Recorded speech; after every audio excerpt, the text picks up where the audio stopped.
So I am working on a master's in business administration, and I want to um, build a bigger paralegal business, doing work for attorney clients.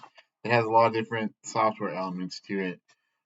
That's the basic general definition of paralegal businesses these days, anyways. But I have my ideas that I want to put together, and so I got myself into an MBA. Um, I've been doing security for a few years, and before that, I was a process server, and before that, I was a gas station as an assistant manager. For me, finding jobs in law offices has been a little more difficult. Uh, it just has been. My resume is not horrible, but I've done things like work as a mortgage loan officer, a substitute teacher, flipped my own raw land and houses after renting them out for a few years. I was a Marine Corps mechanic. I was a youth minister. Like things that are not exceptionally specifically law focused. There's law components, but doing legal research and writing is its own thing. And so I've decided to develop a niche, and um, I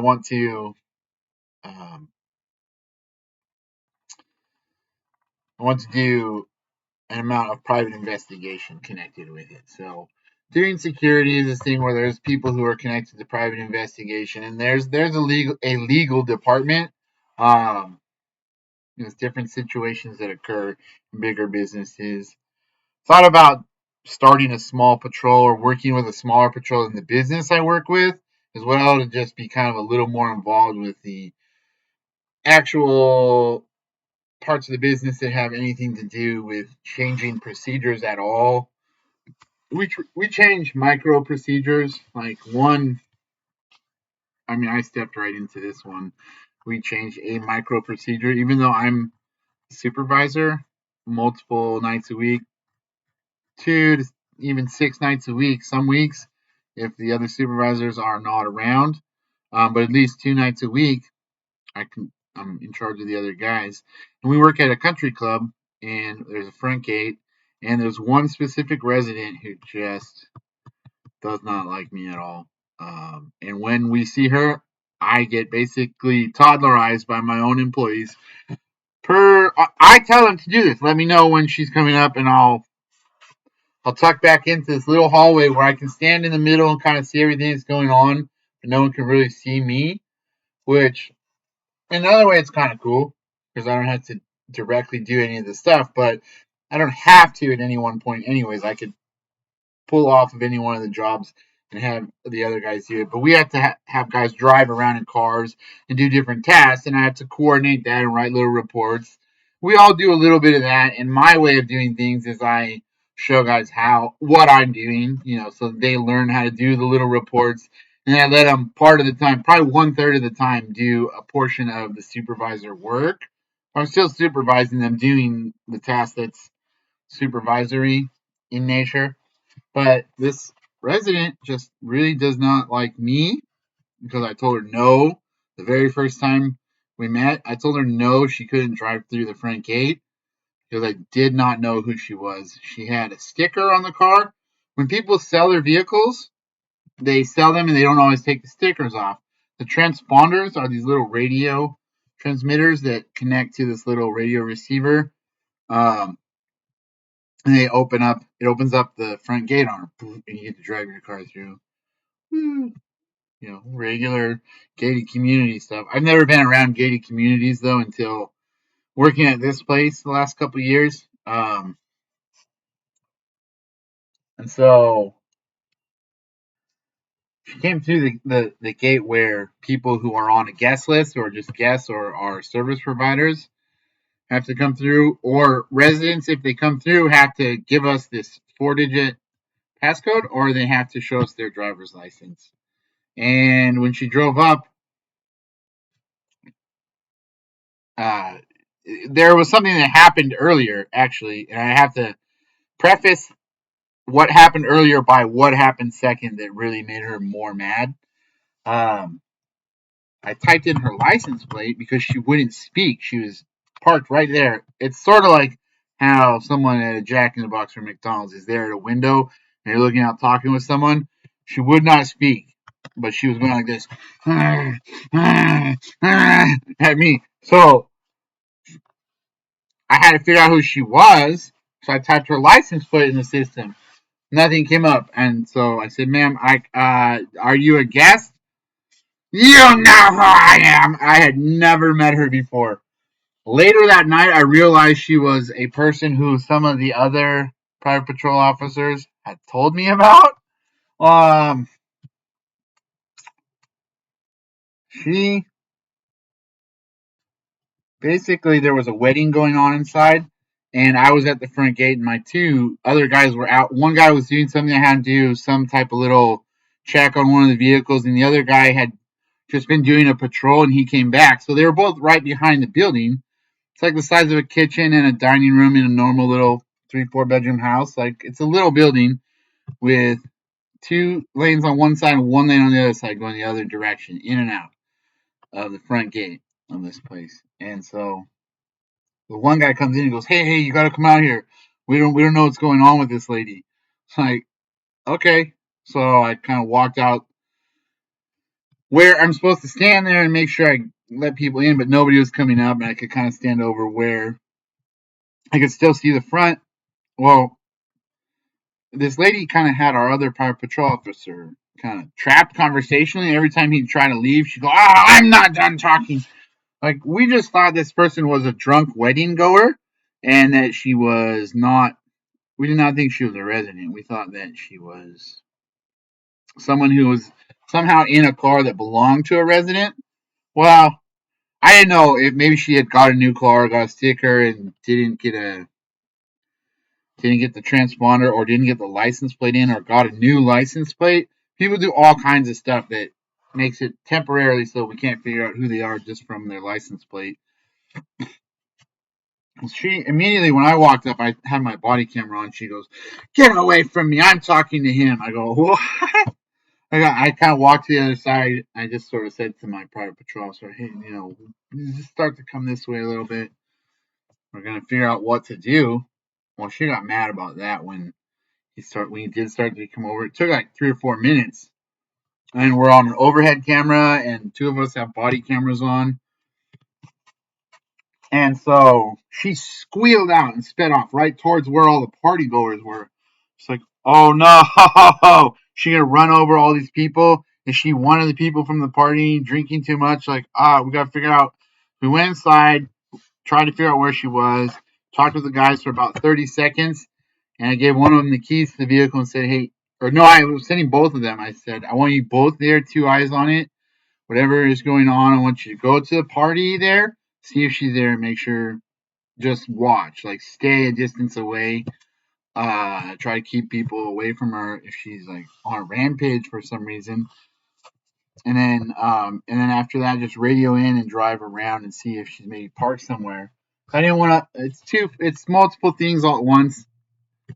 Yes, I care about people's safety, but I work for a business, and we can't incur liability for the business by not doing our duty of observing and reporting and being diligent about if police need to be called, which is very rare, like very very rare. A DUI crash in there is the only thing I've ever seen the police show up for, other than people once in a while will take multiple medications and accidentally like have a medication overreaction. It's technically a police situation where they have to clear a house and then the paramedics go in, but like we don't have police type of situations where people think about use of force and violence and crime and things. So while we were in there, while they were about to go out, we were still talking. She went out the back gate and came around the whole entire property, which is like a mile and a half, and comes up to the gate and is sitting there going, "Ah, ah." We just didn't know what to make of it. Our account manager was taking 2 days off, so we had to call the vice president of our area. Um, it was a weird type of mess. So I wouldn't let her in. because I didn't know who she was, and then she backed up and sped off, and meanwhile we had elected to to call the police, and she started telling us, like, she heard us telling the police what type of vehicle it was, and then she starts telling us all the different elements of how nice of a vehicle it was and what specific model it was and how we were so stupid and would never drive a vehicle like hers. Just went on and on and on. So she hates me, and now she's called back multiple times and cussed me out on the phone. I got them on camera. Only thing, she threw a series of temper tantrums for a month, like crashed a few parties that other residents were having, wearing costumes and going, nee, nee, nee, like wearing a Grinch costume, like really immature stuff, right? But still, she calls up and threatens me with my job, and I'm a conscientious type of person where even though nobody who hears anything about it thinks she isn't off base, I still feel like I'm actually going to get fired somehow for this, or like somehow lose a week of income because of being transferred and not picking up hours or something like that, and like some part of my little tiny software and paralegal business operation that I pay for things for the security paycheck. I'm slowly building some activities, trying to do a slow rolling start. It's taking me a couple years. I just had these anxieties about things like that because she'll start cussing so much at me and saying all these pretty much disparaging and filthy things. I just think somehow my head starts to spin about it. I go, and I if I say anything, I wonder if I said something that's going to be construed the wrong way. I always have body cameras on, but it's just a weird situation. One time after that, I had to drive over to her street to take a picture of something. She saw me and she charged out to the vehicle. And I was taking a picture out the window like this with a little, like a smartphone sideways. I had my shoulder camera on because I was on her street. I knew she was over there. She comes running up, and you can see her pop into the smart camera. She goes sideways like this, and then boom, and then I pressed the button, and it went all white. And when I put the phone down, and you can see it in the body camera, she's right there in the window, like, eh. It's just nerve wracking because it's not true psycho. It's just like really antagonistic inside of a situation where it's pretty small. There's not a lot of parking. Everything has to be done by these rules, and then she'll just come blaring in, and then so she calls and talks with my coworkers about how much she hates me. Says all these things, and since I'm the supervisor, I have them put it on speaker and record it. I'm sitting there listening. Probably shouldn't. I get bothered by it. I'm like, what? She calls me a creep. I'm like, I don't know what about this is creep, even construable as creep. Like she's trying to like win a negative opinion statement from them to her conversationally. Like she doesn't get that I'm standing right there. Like even if they wanted to say something negative, that's not how human talking behind people's backs works. They're just not going to do it when I'm standing right there. Anyways, that's my whole work scenario and why I want to continue plinking away at my little business. Um, an expert law system, contact form that selects and completes documents embedded into different website pages that takes information in from attorneys and clients who we want to connect to those attorneys so that we can do paralegal work for the attorneys, for the people with the legal issues. I have a little payment platform I'm working on. I've gotten into blockchain software programming, so connecting like Bitcoin multi-sig wallets to Chainlink automations to then over to little loans of stablecoin, where you can once the loan is paid back into a specific wallet, the the the Bitcoin is safe and isn't liquidated or partially liquidated to make one late payment up. And if the value goes down, it gets liquidated. So you have to use this third-party thing. It's called Oracle data. Chainlink's what I'm into about that. Chainlink, Bitcoin, and Rootstock. Just I'm really into my little like minutely accurate stuff, and then I just have this raging bull. I think she drinks. I think She tries to take everything out on everybody else. Me and Mitt Romney. She went down to this Republican place and made sure to tell Mitt Romney that he is a rhino. And she confronted him in the parking lot of her own admission too. Like, this is just someone who, I don't know, unhappy person.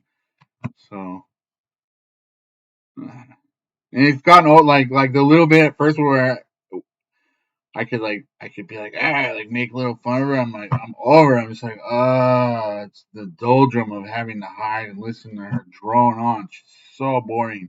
Like this is boring, but it's even worse. All right, thanks for listening. I gotta go to work. See why starting a business can be the thing that keeps you going. I might spend all my time and money and energy on it other than at work. When I could just save the money, but escaping this and creating my own other situation. Who knows? You don't know what you'll run into next in business, but keeps me going, man.